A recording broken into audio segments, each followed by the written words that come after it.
listening to the Cricket Podcast. I think it was a disgraceful performance, and I think it should never be permitted to happen again. That is very good. Hello everyone, and welcome to the Cricket Podcast, where we will be talking about the explosive first day from the third test between England and India. Fellas, I think it's probably one of the most unexpected days of Test cricket I've ever seen. It was cricket's answer, if you like, to the Game of Thrones Red Wedding. England bowled out India for 78, overtook their score for the loss of no wickets, and are now, 50 or 60 runs ahead. Pretty incredible. We're going to get into that in loads of detail. I'm Jack Hope. I'm joined today by Max Rowe Brown. How are you doing, Max Rowe Brown? Hello, Jack. Yeah, pretty stunned, to be honest. That was not what I expected, but I'll take it. I'll take it all day long. And I'm joined by DJ from Edges and Sledges. DJ, do you want to introduce yourself and your podcast? Because I'm aware that every time we get you on here, we don't talk about your podcast until right at the end of the show. So let's get the good news in early from your point of view, I suppose. Yeah, that's great. So I'm DJ. I'm one of the hosts of the Edges and Sledges Cricket Podcast. We are a podcast that focuses on Indian cricket and the IPL. So if you like those two things, do subscribe to us on YouTube, Spotify, Apple, wherever. Edges and Sledges is the name. We're one tip, one hand on Twitter, Facebook and Instagram. And I'm really happy to be on today, although I didn't see my invite after day 5 at Lord's, so I'm a bit disappointed by that. Today, the red carpet has been rolled out for me, so thanks for that, guys. Yeah, no problem. Max, before we get on with the rest of the show, can you give the messages to our listeners that we normally give to them? Absolutely, yeah. So please do like and subscribe on YouTube. Like this video, subscribe to us on this video, and follow us at the Cricket Pod on Twitter and Instagram. We want to beat the YouTube algorithm. So as many comments as you can, get the questions coming in, and we will take over the internet one live stream at a time. Yeah, and I saw you guys have beaten that algorithm because you got like 500 subscribers in a day. We've got 500 subscribers overall. What are you guys doing? Incredible. No idea, brilliant to work. Be honest. No. We actually have no idea how that happened. Replying to the crypto bots. Yes, that was. I spent an entire afternoon doing that once. Maybe that's how you do it. We'll put a link to your show in the notes. Not now, but at the end. And head over there, subscribe, and give Edges and Sledges a boost. Max, would you like to summarise today's play? I mean, you've got a high bar set for yourself after you summary of the second test, but go ahead. England smashed the bar, so the HMS Daddy Root meandered into the port of Headingley in a pretty bad way. It was battered and bruised from its previous voyage. Now without its heavy artillery, owing to a bizarre incident when an over-enthusiastic cleaner got a mutt stuck in the gun barrel, and the signs were pretty worrying. But and England sort of betrayed really their lack of confidence with some surprising selections. We saw Overton and Curran both in the lineup, and that meant England batted pretty deep, which clearly showed some concern for their ability to bat and some worry about the Indian firepower. But there is one hope. There is always one hope at Headingley, that is that the ground of miracles serves up another unlikely twist. And the first of these miracles came quite early, with Kohli winning the toss. And that once in a blue moon event kind of shifted the omens a bit, and miracle after miracle unfolded from that point onwards. The carnage started pretty early. England jimmied the door open with a fine spell, a combination of prodigious swing, Anderson excellence, and India regressing 7 years in Test cricket, which had them 3 down pretty quickly, and their brief resurgence was ended the ball before lunch. England were on top, and after the interval, carnage continued. There was some pretty dreadful batting. There were 2 hat-trick balls, and the next miracle, England bowling at the stumps. It was over as quickly as it started, and it was a pretty good first half of the day from England. But their alpha move was yet to come as the masters of subterfuge. England's groundsman, he decided that he was going to while India were licking their wounds and looking the other way, drop part of the M6 toll into the middle and change the pitch. While they sent Ollie Pope to go and switch all the balls over from Duke's balls to Kookaburras, which laid the ground for some other miracles with the ball not really doing anything. England got a 50 opening partnership, guys, and then they got a 100 opening partnership, and then Jadeja misfielded the ball, and then someone not called Root scored a 50, and then someone else not called Root scored a 50. And I'm so confused. Yeah. That 50 point alone is indicative of how one-sided the series have been, really, when India were bowling at England's batsman not named Root. They had 150 between them in the 4 innings before that. Now, without a wicket falling in this test, they have 3. So, baby steps, really. by any yardstick that a good team would measure itself by, still not that impressive. But when you're starting at the very bottom. Quite a turnaround. DJ, I'm gonna give you the honour of the first word on the all out for 78. What the hell happened? Right, I think first up, congratulations to England and English fans. There was a tough day at Lord's, and to bounce back from that it shows that this series is a lot closer than we've been making it out to be. Trent Bridge was close; it could have gone either way. England were in the ascendancy up until the sort of half an hour into day 5 at Lord's, and we could have been looking at 3-0 as well if things had gone differently. So it's a close series with 78. It's funny that we're talking about 78 about 8 months after 36 all out, which I mentioned on my podcast earlier in the week. It's only been 8 months since then. This was Jimmy Anderson fueled 3 wickets, right? If you get Rahul, Pujara and Kohli out pretty cheaply with 21 on the board, I think you'd back yourself to bowl India out for 150. It so happened that we've got 3 number 11s and Ishant Sharma in this team as well, which England sort of forgot for that hour at Lord's, right? So if that had... I'm almost glad this happened in this test match and not at Lord's, because England would have been well ahead. But 78 all out, it's obviously not good enough. But you could see England bowled very well. The conditions were tough to bat in. They were the ball was moving everywhere, was seaming and swinging. England bowled extremely well. They caught very well. Butler took everything behind the stumps. The Indian batsmen sort of poked at stuff, so there'll be questions asked about their technique and their commitment. But it was always on the cards after you haven't got enough batting down the order, and you've got a 3-4-5 that isn't scoring big runs, right? England being a tough place to bat. There was a technical analysis done by I think Nasser Hussain on television about Kohli's dismissal. But once you get the big fish, you've got your tail up. It was almost as if it was Kohli did Indian cricket a disservice by winning the toss, because if he'd lost the toss, Root would have had to make the decision. So it went really well for Root in a way that he didn't have to make the call whether to bat or bowl, because he may have gone to bowl, but he did that at Lord's. It sort of backfired. If he'd batted, maybe there would have been more movement for the Indian bowlers. The decision was taken out of his hands, and it wasn't a bad decision, frankly, to bat first on that track. Nasir Hussain said, if the sun's out, bat first.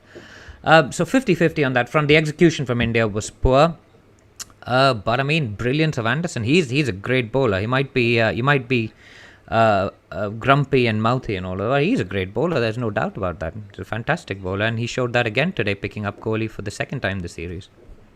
Yeah, it was a phenomenal start from him. I always think when we see collapses like that, there are 3 things that you can sort of attribute them to: bowler's skill, poor batting, and the conditions or the pitch.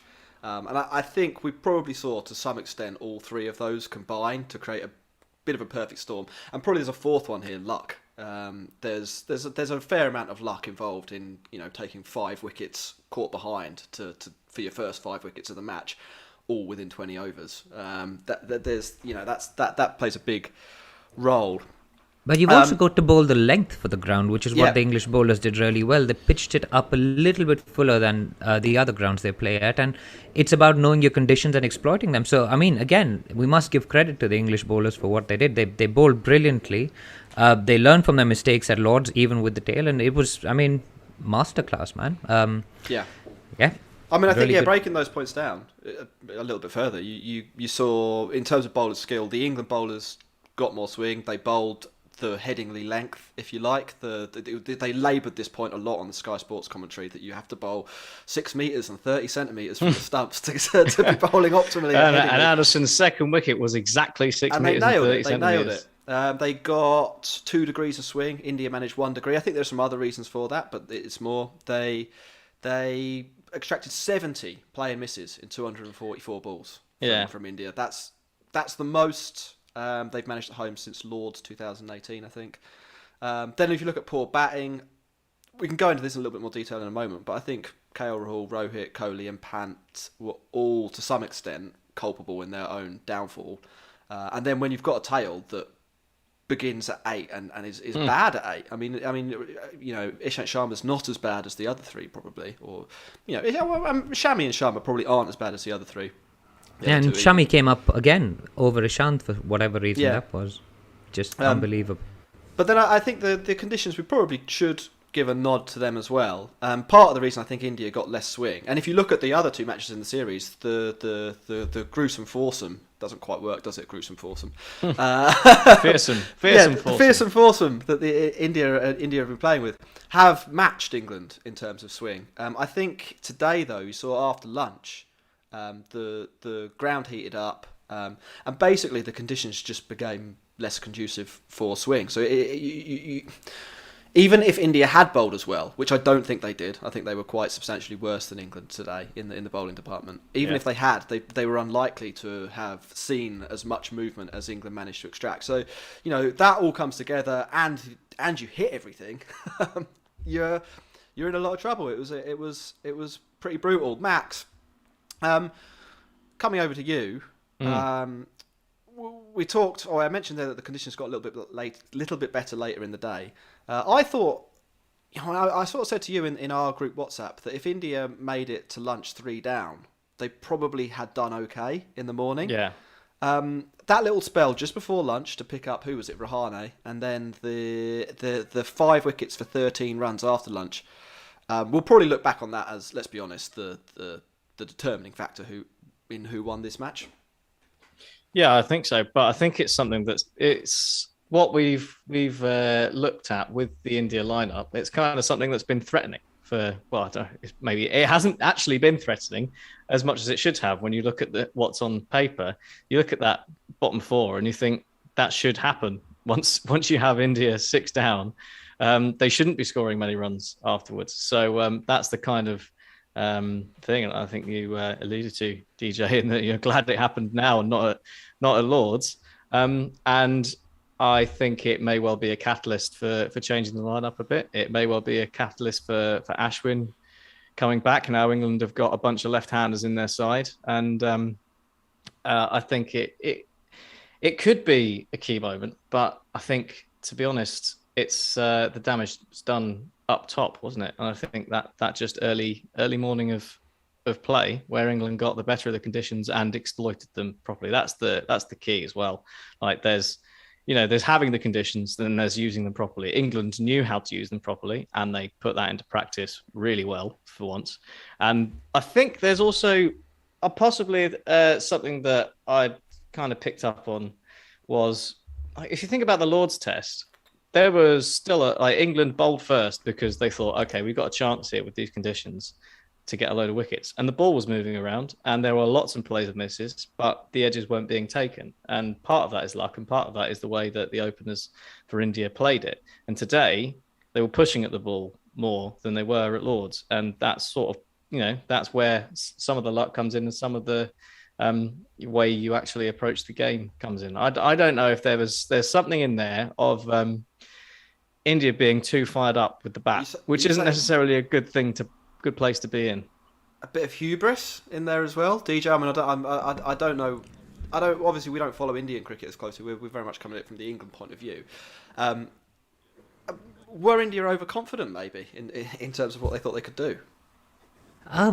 It's almost like that break gave them too much time to think about the game. They had 9 days off, right? And they've gone back, they've looked at all the stats. The last time India played here was 2002. India won that by an innings with Sachin, Dravid and Ganguly all scoring hundreds, big hundreds as well. Sachin, I think, got 193, Dravid got 148, Ganguly got 120, smashed it to all parts. But in that game, there was a 68 scored by the opener, Sanjay Bangar, who isn't written about in the same breath as these legends, but they basically batted out the first session for the loss of 1 wicket, right? And then they went on and scored 600 runs after that. Genuinely, they scored 628 for 8 declared, forcing the English fielders to complain about the light, because it was too dark and Sachin and Ganguly were hitting it too hard. That's genuinely what happened. And then they bowled England out twice. So Michael Vaughan will remember that well. He's not tweeting about that though. But they've gone back. They've looked at the stats. It's almost as if I almost wish that they'd put England in, but that would be a big decision to take for an Indian captain to put the English in to bowl first. And it would be because England would have had doubts after that Lord's fourth innings with their batting. They would have been worried about their batting. They've changed their batting. Dom Sibley's gone. Hameed's opening the batting. David Malan, who hasn't played for 3 years, is in. So there would have been a big case for putting England into bat. But this team, I wouldn't call it hubris. Kohli's never lost a red ball test match after winning the toss. He's lost a pink ball test in Adelaide, but he's never lost a red ball test match after winning the toss, which is an incredible record and hopefully one that doesn't change this test, but looks pretty unlikely at the moment. It's not that hard if you only won 2 tosses in your entire career, though, is it? Apparently, it's 22 test matches that he's done that in. 22 test matches. That's not a small sample size. Yeah. That's pretty good. Yeah. But, I mean, he probably backed his batsmen. His openers have done a good job. He's backed his batsmen to get through the first session. It hasn't, I mean, losing a wicket in that first over was it just sucked the momentum that they'd built up from Lords out of the Indian team. And you can compare the 2 first overs in the innings as well. If you're looking at momentum, it was like absolutely appalling. One of the worst Ishant over 4 was balls I've ever seen. Yeah, and it was almost like he's like mixed up Shamra with Sharma and said, okay, Shamra's going to open the bowling. And he's given it to Ishant Sharma instead, which was just, man, it was one of the worst opening overs. 2 no balls, 1 wide. I think there was 1 short and wide. Yeah. Outside. I mean, if Ross had been on the podcast, he would have laid into that as well. He would have just loved batting against Ishant in that. It's outside off stump. Outside off stump, Ross wouldn't have had a chance. Yeah, let's not overly praise Ross's batting, if we can, if you don't mind. Actually, for people who are following the I Don't Like Cricket Club run race, it's now exactly neck and neck for the season between me and Ross. I have a batting average about 30 higher than his, but surely just push him down for the rest of the season and just bat 3 and make him bat 9. Yeah, Ross, do you want to bowl 8 overs, bat 11 at the weekend? It's a part of this. I'm still so stunned by this. I mean, I looking at going into this match. We did an hour-long podcast 8 days ago, Max, and we spent pretty much the entire hour talking about how bad England were, with a little bit of how good India were. I mean, I listened back to it and I did reflect that, considering it was one of the historic victories from an Indian perspective, we probably didn't give them enough praise for how good they were on the final day at Lord's, particularly with the ball. But we really laid into how bad England were. So to come back, I mean, let's just go through a few of the things. England, after that match, they've hit the panic button. They've recalled a guy at number 3 who averages 20 in home tests. As a solution. They have a guy who scored 9 in 2 innings at Lord's and moved up the batting order. They have a number 8 who recorded the first king pair in, I think, was it 148 years of Lord's test matches or 144 years of Lord's test matches, and who has taken a solitary wicket in the series so far. Kohli, though, big wicket. They've got a new guy in the team who hasn't played a test for 2 years and averaged 44 with the ball. And then to bowl India out for 78, it's trying to do justice to how much of a turnaround that was after, what was a bit of a curb stomping, really, from India in the Lord's Test. It's pretty difficult. Max, I mean, we've spoken around Anderson, and we always end up speaking about Anderson. He's really good. I don't know if we need to do too much more of that. One of the things I was really impressed by... We're going to have to do it for another 10 years at least. One of the things I was really impressed by were the two backup bowlers there. So I sort of derisively called out Sam Curran and Overton, who were the last 2 points on my list of shame, if you like. Curran bowled well, and Overton bowled really well. And that little spell after lunch, which was 73 balls, 13 runs, 5 wickets, an economy rate of 1.06, was bowled by Curran and Overton. That's pretty encouraging from an England point of view in this series, particularly considering they've been really out-bowled by the first and second change Indian bowlers. Absolutely. And I was just as concerned as you about those two. We're looking, like you said, Curran barely even looked threatening, let alone taking wickets in this series so far. Craig Overton clearly has improved a bit based on his county championship averages. I think he's averaged 13 in the last couple of years, so that's not too shabby. But even then, you think it's a different ball game in Test cricket. So the way they worked together was very impressive. Actually, I think it was Ollie Robinson who struggled the most with the ball. That he got Rahane just before lunch, didn't he? But he when he opened the bowling with Anderson, he wasn't quite hitting it, was he? He wasn't getting his lengths. And I don't think he's bowled at Headingley very often, so maybe we'll let him off. But yeah, so Curran and Overton's an interesting, wasn't it? Because I think perhaps between them, there's so much variation in what you're facing. Left arm, right arm, skiddy, low, very high release point from Craig Overton, and perhaps that kind of worked really nicely in England's favour, as well as them obviously actually bowling really well, and the ball swinging, helping Sam Curran. As we know, he doesn't really do much when it doesn't swing, but if it does swing and he threatens the pads, that's when he can be dangerous with the ball that goes across. So that's what we saw today, and that's great. I mean, England depth with the bowling department, it's not necessarily something we've ever worried about, is it? So it's nice to see more examples of that. No, just a final couple of things from England's point of view, and then I want to ask DJ a question about where India might go with respect to a few of their batters. England, where have I got these notes? I've got these notes somewhere. I can't remember where they were. I'll just go on to DJ's question, and then I'll look at my notes in the interim. DJ, a lot of people in our Twitter chat today, or in our Twitter, whatever they are, what are they? On the Twitter and in our in the YouTube chat are asking about 3 players for India: 3, 4, 5, Kohli, Pujara, and Rahane. Kohli, I think, averages less than 25 now in the last 2 years in Test cricket. Yeah, Pujara averages 12 this series. Yeah, Pujara, it's not a lot more.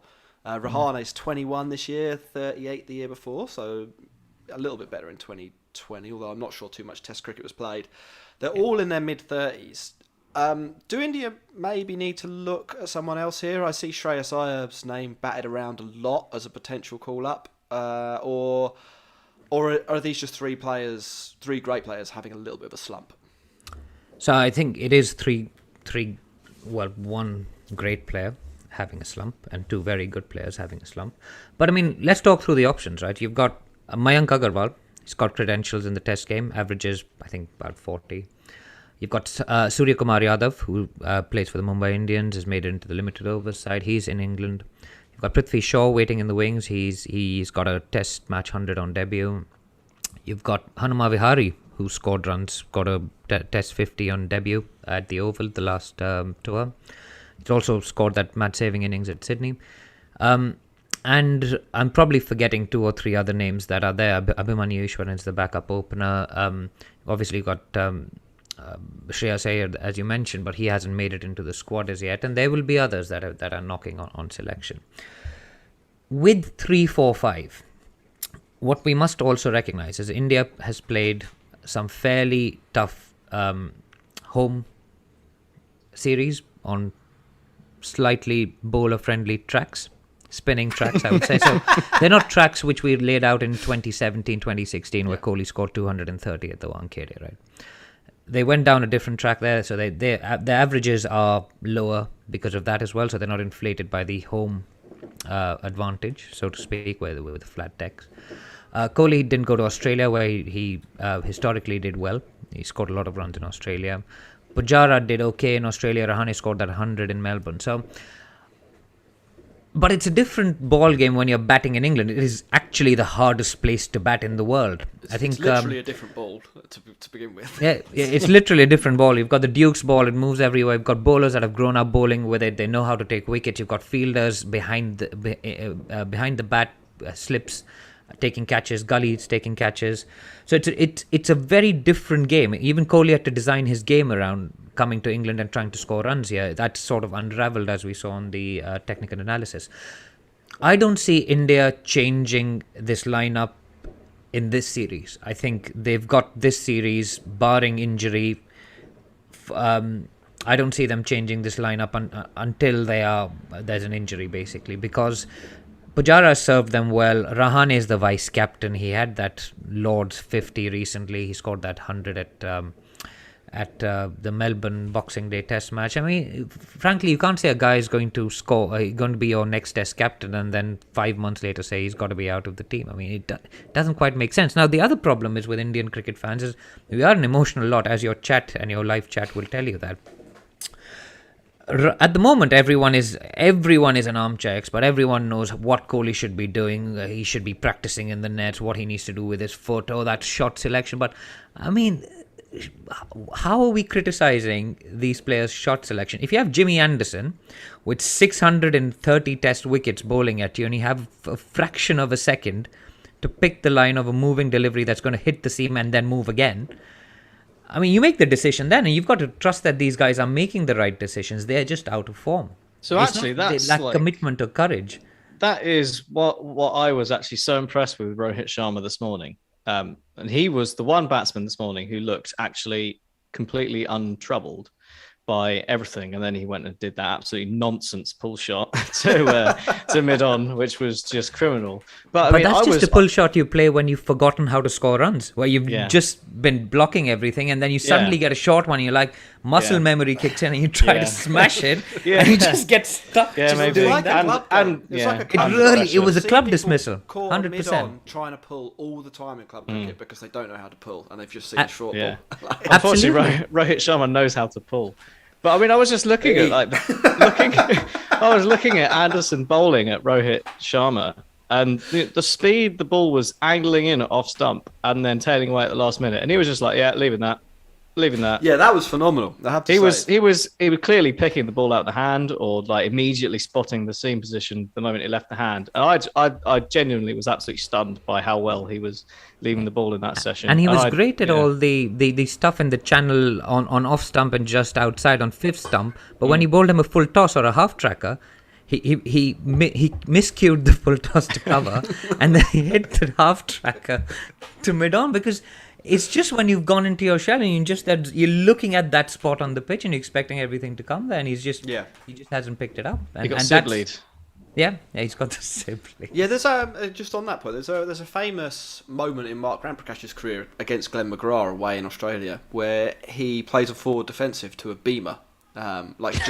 He's so in the zone for a ball that's going to be on a line of length that he just starts playing forward defensive, and the ball like crashes into his visor, and he doesn't try and get out of the way of it at all, just doesn't pick it up. And maybe, I mean, it was a similar thing today. England bowled so well that you were just conditioned to expect a good delivery, and then when you've got a pie, for want of a better term, it's what gets me out all the time, Jack. Max, shall we flip over? And just before we do, I will remind people to find us at The Cricket Pod on Twitter and Instagram. To like and subscribe to the video. I think we'll probably have less viewers overall than we normally do, given today's circumstances and the breakdown of our audience. But if you are listening for the first time, do hit subscribe. And if you're listening for the second, third, or fifth time, whatever, hit like and leave us a comment. All the masochists out there, thank you for joining. Yeah. Let's flip over to the other half of this miracle, basically, from an England point of view. I mean, Yeah. just for context, one of the notes I was going to get to is that England, this is the first time since the Boxing Day Test in 2010 that England have bowled a team out and then overtaken the score without the loss of a wicket. Now, that is quite a rare thing to happen in Test cricket. It's not something you'd expect to happen all the time. But just to illustrate how rare it is, that's an 11-year span, and England played as much or more Test cricket than anyone where that hasn't happened. And they've had Alistair Cook for 8 of those years, who was their best ever opening batter. So you'd think if any player was going to guide a team to that, it would be him. So it is pretty miraculous. The batting max, England have finished today 124, no loss. I don't even know when the last 100 partnership from an England opening pair was. I don't know. Did we manage it in South Africa? A year. It feels like we ago. might have done. 2 years ago. Or that might have just been 50 and we got close. But yeah, it's not a common occurrence at the moment. And I still can't quite believe it's happened. But yeah, I mean, part of that they batted well, but I do have to question the bowling effort from India this afternoon. It wasn't great from what I saw. Shami once again was the unluckiest man in cricket. Bowled some absolute jaffers without getting an edge. But yeah, Bumrah didn't seem he was quite at it. He managed to clock Rory Burns in the head once, didn't he? Which was quite a fearsome bouncer. But Sharma, we've spoken about Ishant Sharma. He was pretty bad. Siraj, I think, was a little overpumped. Is that fair to say? After got involved with the crowd as well at the end with the little 1-0 symbol, that was pretty funny. That was strong, wasn't it? Yeah. After that day, come in and go. I assume the very easy reaction is that, right? Is that what you do back? But yeah, I don't think England were tested enough, especially Hameed, who was eased into the innings with several short wide balls outside off stump. Yes, he was. I mean, just on Hameed, I mean, I thought it was really nice to see an England batter or an England opening batter actually put away the bad ball from early in the innings. That's true, yeah. I mean, I said on the last show that I think Sibley possibly has a future for England, but he needs to learn either the cut or the pull, because it's very difficult in England to Alistair to Cook not had put away two the shots, didn't he? Yeah, but one of them was the cut shot. Well, you need to be able to put away a bad short ball and a bad full ball. And yeah, it doesn't really matter how you do that, but you have to have probably both of those in your locker. Sibley obviously doesn't. Hameed obviously does. I thought he lived a little bit dangerously, DJ. I mean, I wonder, India didn't bowl badly, but I don't know if they bowled 120 for none badly.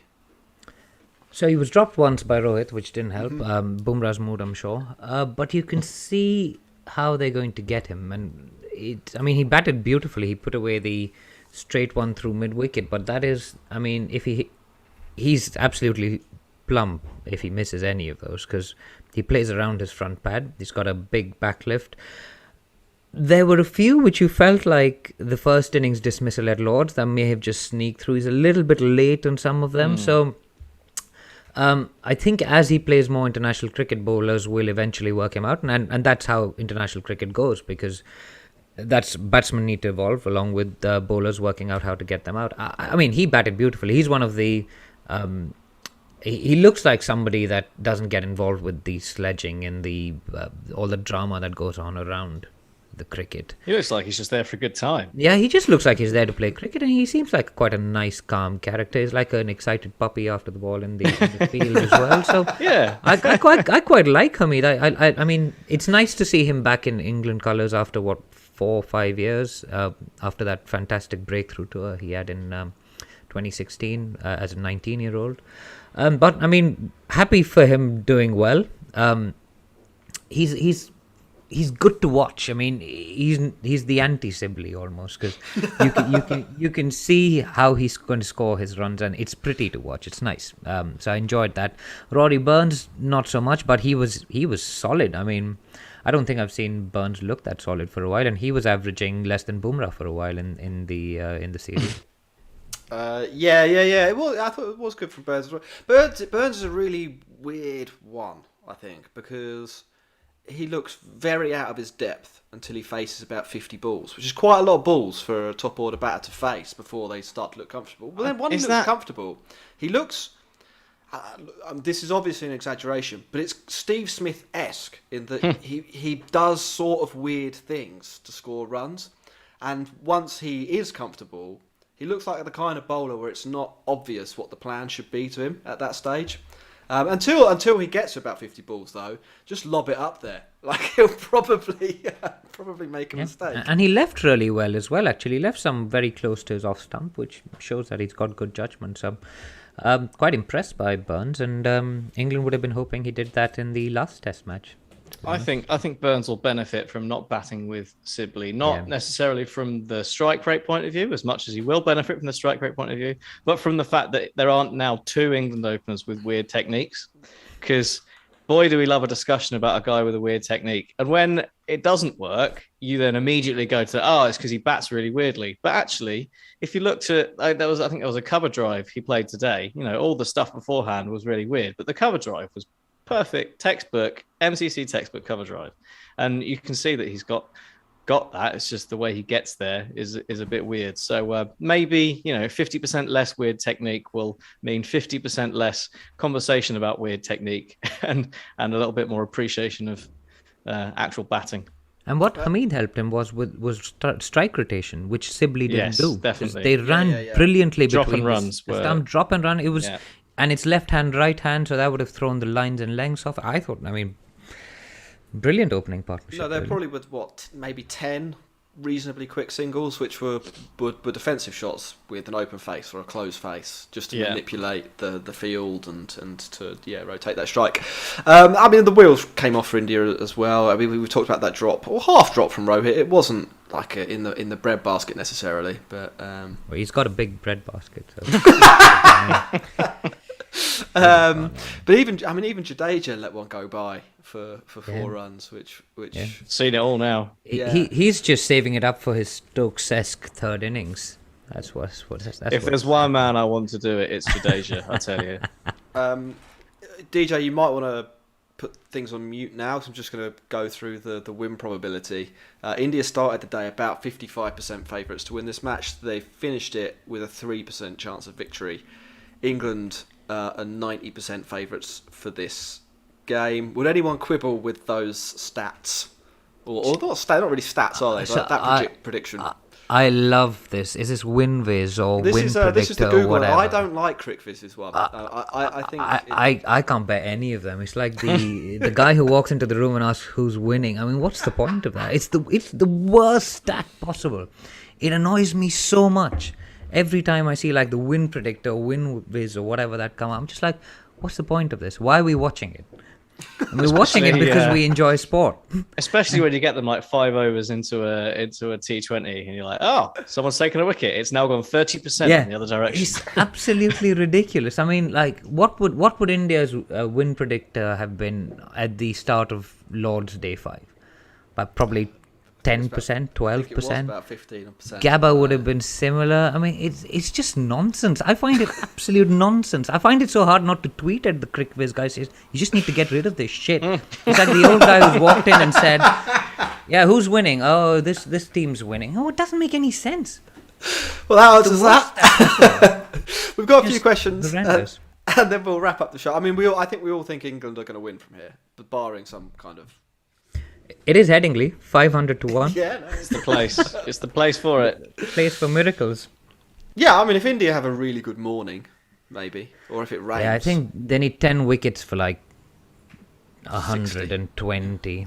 I think, and that's still, what is that? That's a lead of 160. Anything more than 200, there's no way. It's even going into day 4 then. The big question we've got in the live stream chat at the moment boils down to basically why are India not playing Ashwin? There's somebody in here whose name I've just missed.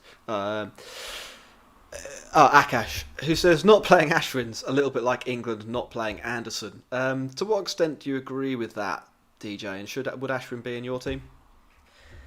It's tough. It's actually quite a tough question because with Malan coming in, that's another left-hander along with Burns, Karan, Ali, it's a lot of left-handers in that team. But I think Ashwin's going to play the fourth Test match anyway. And without injuries to Ishant, who bowled pretty well at Lords, to be honest, he picked up 2 and 2. He picked up Hameed and I think it was Bairstow in the second innings as well. He didn't do too badly. And he bowls well to left-handers as well. So that would have been the toss-up for India. Do you play Ishant, who's good with left-handers, or do you bowl Ashwin, who's an off-spinner and good with left-handers and can bat a bit now? After winning at Lords, they would have just gone with, we're not going to change the winning combination. And that's what conventional wisdom is. Never change a winning combination, always change a losing one. Now, it might be that this is a losing combination that they end up with, and Ashwin walks in at the Oval where the ball does turn traditionally, and you could go in with 2 spinners. So Ashwin, of course, is a Surrey legend now as well, so yeah, he'll be right at home. 6 for, yeah. Yeah, I mean, tough question. I can see the logic both ways. And it's only the 3rd time I think Kohli's played an unchanged side. It hasn't worked out well for him this time. But 4 days to go. We will see. And then over on Patreon, and we're going to do a new thing for Patreon now. If you ask a question and you're a Patreon, we will answer it. Any other format, it's up in the air. It's probably less than 10% chance we'll even remember. But Patreon, 100% chance. Patreon.com/the cricket pod if you wanna get involved there. VJ, Max, well, you can answer this one. How long do you think England will keep playing Anderson? 10 more years? I mean, he bowled 10 overs today on the trot, and he's 39, and has been playing for 20 years. 3 wickets for 6 runs with his spell in the morning. He's writing new scripts for greatness among fast bowlers. Yeah, if Anderson wants to bowl another 10 years, then we'll probably bowl him another 10 years.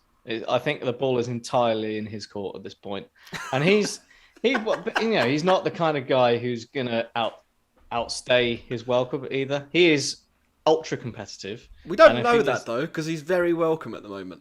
I mean, if he there hasn't turns been a up, point at which we thought, maybe this guy's not welcome. Well, that's true, I suppose. But he doesn't seem like the kind of guy. He doesn't seem like the kind of guy who is going to turn up and, upon realizing that suddenly maybe he's not quite able to cut it anymore, will carry on for the sake of it. I think he will know when he thinks it's time to quit, and I think that is the time that he'll do it, because I mean, yeah, he's 39. He bowled a long spell this morning. He's bowling perfectly quickly as well at the moment. He's got Shane Warne in his sights. He's not quitting. He's not quitting until he's got Shane. 80 more to go. 629 wickets. Is Shane 700? 709, I think. Shane Warne. 709. He'll want Shane. He'll want Shane, won't he? 830, is it, Murali? I thought it was just around 800. It's 800. Oh, 800. Against India, actually, right. Which is why I remember. Well, there you go. And where are my notes? Here we go. And then Chris asks, in a world where we rely on data and not on who the captain feels comfortable standing next to all day, who should be England's wicketkeeper? And Max, as you are a wicketkeeper, you can answer that one as well if you like. That's a bit difficult, isn't it? Shall I just revert to type and say Ben Folkes because he's a Surrey player? To be honest, I don't have too much of an issue with Joss Buttler being the wicketkeeper in England. I think let's face it, most of your work will be done standing back. Standing back is a completely different ball game when it comes to wicket keeping as to standing up, and I think he'll do he does a perfectly good enough job, I think, for England in that sphere. Overseas, spinning pitches, Ben Folkes absolutely every time, because he is enough of a difference maker to have him there. Because I mean that's where you look at England's wicketkeepers, whether it's Bairstow or Buttler, and you see them, and it's the missed stumpings and the missed catches off the spinners that happened more frequently, I think, and that is where Ben Folkes is a cut above. So there's my cop-out answer. Yeah, I mean, I think if you're going to rely on data as well, then Buttler, to go to your point, Max, has got a pretty good record taking catches for England, bearing in mind we bowl a lot of seam. He doesn't drop very many. Now, there's a question around whether folks would get to more, maybe. Probably not very many more, if any more at all. Butler's quite tall as well, isn't he? So he's got a decent reach. He's got the height advantage. And then his batting is probably better than Folks's. So I don't think Butler's necessarily the worst choice as England wicketkeeper. As long as it's not Bairstow, I'm fine. Just looking through what else we have. I think we sort of answered the question around... well, actually, Raghu's got one, and DJ, you can answer this one. I don't think you'll agree with it. But is there an argument to drop Virat Kohli, hand the captaincy over to Ajinkya Rahane, bring back Ashwin and bring Sky into the team, and maybe India will have a chance to win the series then? Is that analysis fair enough? I mean, that could recreate the Australia situation, but actually just force Kohli to be dropped. I mean, which universe are you dropping Virat Kohli in? Who's dropping him is my other question. Who's going to break the news to him that Kohli, you're not playing this test match? It's all great players go through bad patches, right? Kohli's had one in 2014. Sachin had one in just before the Australia tour where he put away his cover drive and scored 241 without playing a cover drive, which is mad if you think about it. He's going to come back into form eventually. The knee-jerk reaction is drop him, drop that. You want to make Rahane captain. He hasn't scored very many, has he? So when you drop Rahane, who becomes captain then? Is Rishabh Pant eventually going to captain the Indian test team? He hasn't scored very many either. Yeah, so I mean, that's where do you end with that story? Rohit captain. It's going to happen. Rohit captain.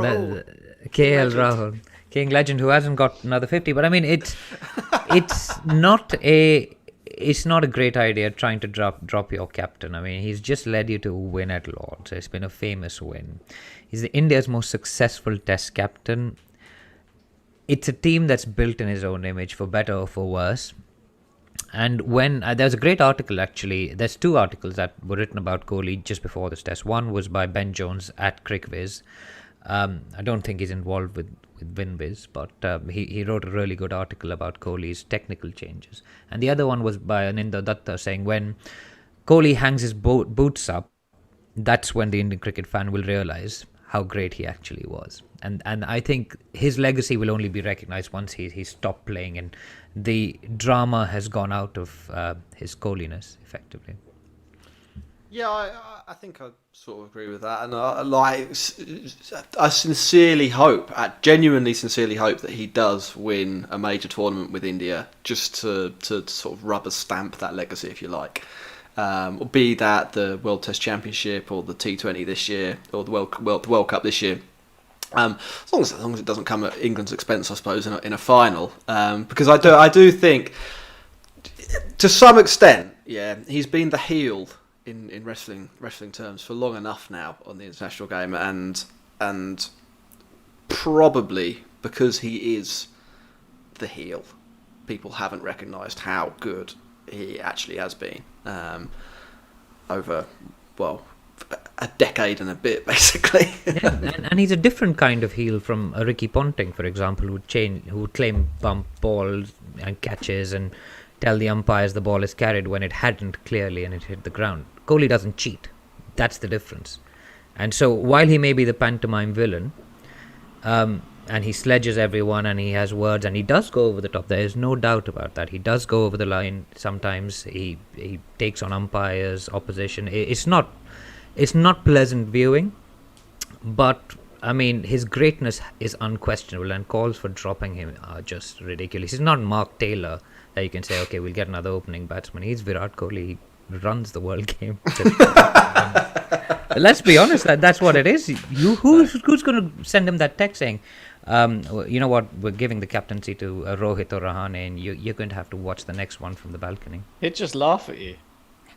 Good one, mate. Good one. You had me go for a second there. Yeah. Right, lads. Thanks very much for doing this. DJ, do you want to remind people one more time where they can find your podcast? Yeah, sure. We're on all the podcasting platforms. We're Edges and Sledges, the ampersand in the middle. We're at One Tip One Hand on Twitter, Facebook, Instagram. That's the number one tip, the number one hand. So, follow us there. We're on YouTube, the Edges and Sledges Cricket Podcast. So just search for us there. And we do a weekly podcast. We talk about Indian cricket things, and Indian cricket wins are our favourite thing. And one of them came last week, and hopefully we'll see another one in the near future. Look, I wouldn't bet. Maybe not this week, but in the near future. I think we also There's a couple on the horizon. Series, yeah, so you'll be right. Oval will be a bit more neutral, I think, in terms of who it favours. Max, final thing. Do you want to quickly reflect? What are your emotions right now as an England cricket fan to wrap up the show? I'm confused. I'm elated. I'm a little taken aback, and I'm only too aware how fleeting this moment is going to be. So I'm going to drink it in for as long as I can, because, like I said, on the horizon, I can only see a reversal coming. In perhaps, hopefully, not in such a painful and quick way. I expect it'll be a slightly more drawn out and sort of tiring affair when England do end up losing the next two games. But for now, let's look back with pride and celebrate one day of English brilliance. It was brilliant. It has to be said. I mean, last 10 years of English cricket, you've got Stokes Day, which was today, actually, wasn't it? I mean, what a way to... It was we Stokes didn't mention Day. that once. We didn't mention Stokes Day. Lion has dropped the ball. Clearly a date for miracles, this. Yeah, and England have basically delivered another one today.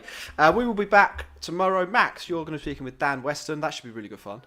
Yep. I think we haven't had Dan on the show for a while. And Dan should be on with me on Friday if the match gets that far. And if he's allowed. He might not be allowed. Thanks very much for listening. At The Cricket Pod on Twitter and Instagram. Patreon.com/The Cricket Pod on Patreon. Goodbye. Done.